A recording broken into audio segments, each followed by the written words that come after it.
मला नाही वाटत असा एकही व्यक्ती असेल की ज्याने जीवनामध्ये एक वेळा तरी पान खाल्लेलं नसल आणि त्या पानाचा मुख्य घटक म्हणजे कात. आणि हा कात येतो तरी कुठून ते तुम्हाला माहित आहे का? आणि या कथ्याची निर्मिती करणारं झाड म्हणजे खैर वृक्ष, ज्याचं शास्त्रीय नाव सेनेगालिया कॅटिच्यू असं आहे. दिसायला काटेरी आणि साधं दिसणारं हे झाड, याची भूमिका निसर्गामध्ये खूप मोठी आहे.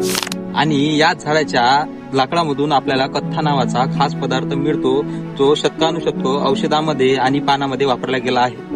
आयुर्वेदामध्ये या झाडाला औषधी वृक्ष म्हणून ओळखले जाते, कारण यामध्ये असलेले काही घटक आपल्या तोंडातील जखमा, शरीरावरील जखमा तसेच शरीराचे काही रोग कमी करण्याचे काम करते.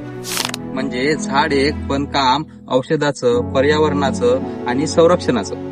हे काटेरी आणि साधं दिसणारं झाड कोणत्याही कठीण परिस्थितीत आणि कोरड्या परिस्थितीत स्वतःला जिवंत ठेवण्याचे काम करते आणि मातीची धूप थांबवते. म्हणून या झाडाला निसर्गाचा सुपर हिरो असे म्हटले तरी चालेल. आणि या सुपर हिरो वृक्षाबद्दल माहिती तुम्हाला कशी वाटली, तुम्ही आम्हाला कमेंटमध्ये नक्की कळवा.